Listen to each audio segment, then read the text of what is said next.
87-й дзень вайны, якую развязала Расія супраць Украіны, і сёння чаканне, ці здзейсніць Масква тэракт на Запорожскай АЭС.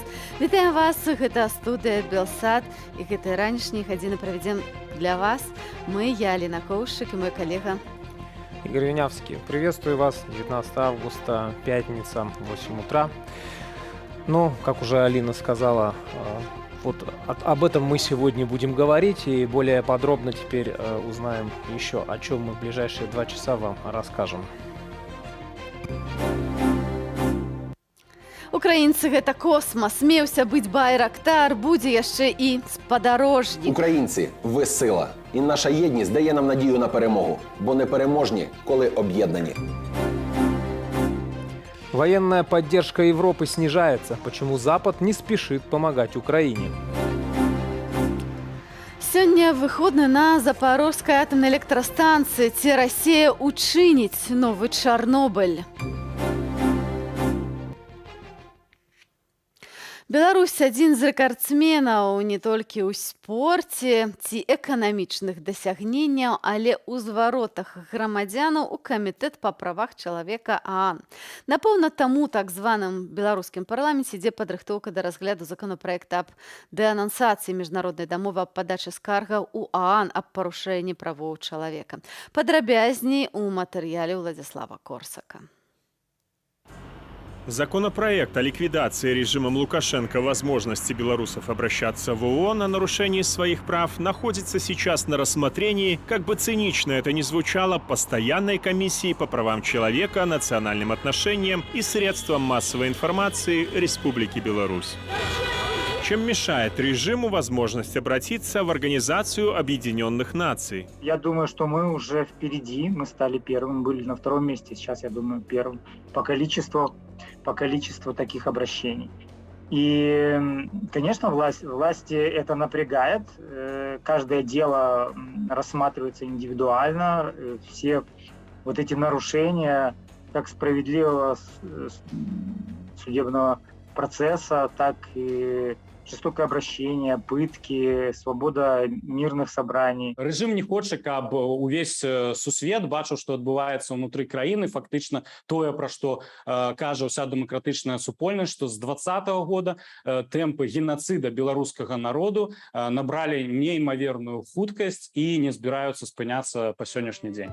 Если возможности справедливого рассмотрения вашего дела на национальном уровне уже исчерпаны, вы пока еще можете заполнить специальный формуляр на сайте ООН, затем отправить его на соответствующий имейл. После сообщения о том, что ваше обращение зарегистрировано, Комитет ООН в течение 6 месяцев ведет коммуникацию с государством и вами по поводу вашего кейса. Полгода – это минимум. После этого выносится соответствующее постановление. И, как правило, лукашенковские чиновники вынуждены реагировать, по крайней мере, формально. І хаця для канкрэтнага чалавека па яго канкрэтнай справе хутчэй за ўсё ён не зможа дабіцца справядлівасці ўнутры краіны, але дзякуючы гэтаму ён будзе ўсё ж таки ствараць умовы для таго, каб ці скараціць колькасць падобных выпадкаў, ці зрабіць так, каб іх увогуле не было.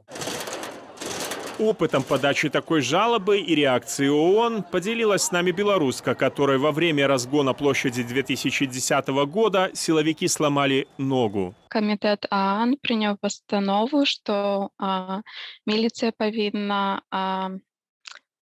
прокуратура повинна разглядеть еще раз мою скаргу и знайсці вінаватых. А таксама Беларусь павінна мне выплаціць кампенсацыю і зрабіць усё, каб знайсці вінаватых. Это и дополнительные обращения Майи в Следственный комитет вынудили силовиков вновь открыть ее дело на 1 день. Следствие закончили в тот же день, мол, срок вышел. Майя, однако, не жалеет, что обратилась в Организацию Объединенных Наций. Я бачу сэнс у тым, што ўсе злачынствы былі дакументаваныя і што ёсць нейкія дакументы, пацверджання, і што